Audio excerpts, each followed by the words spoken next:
In this lesson, we'll look at one of the most useful tools to evaluate medical models, the ROC curve. We'll see how the ROC curve allows us to visually plot the sensitivity of a model against the specificity of the model at different decision thresholds.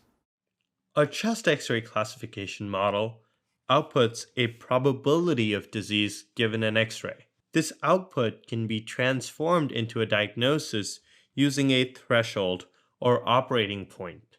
When the probability is above a threshold, then we interpret this as positive or saying the patient has the disease. When the probability is below the threshold, we interpret this as negative or saying the patient does not have the disease.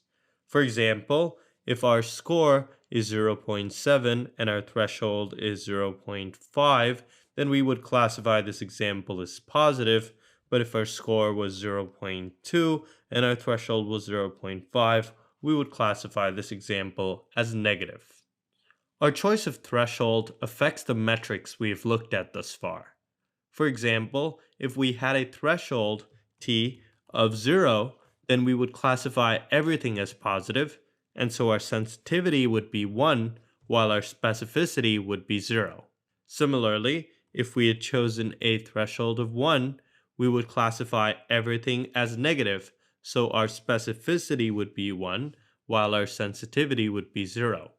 Let's dive further into how our choice of threshold, also called the operating point, affects these quantities.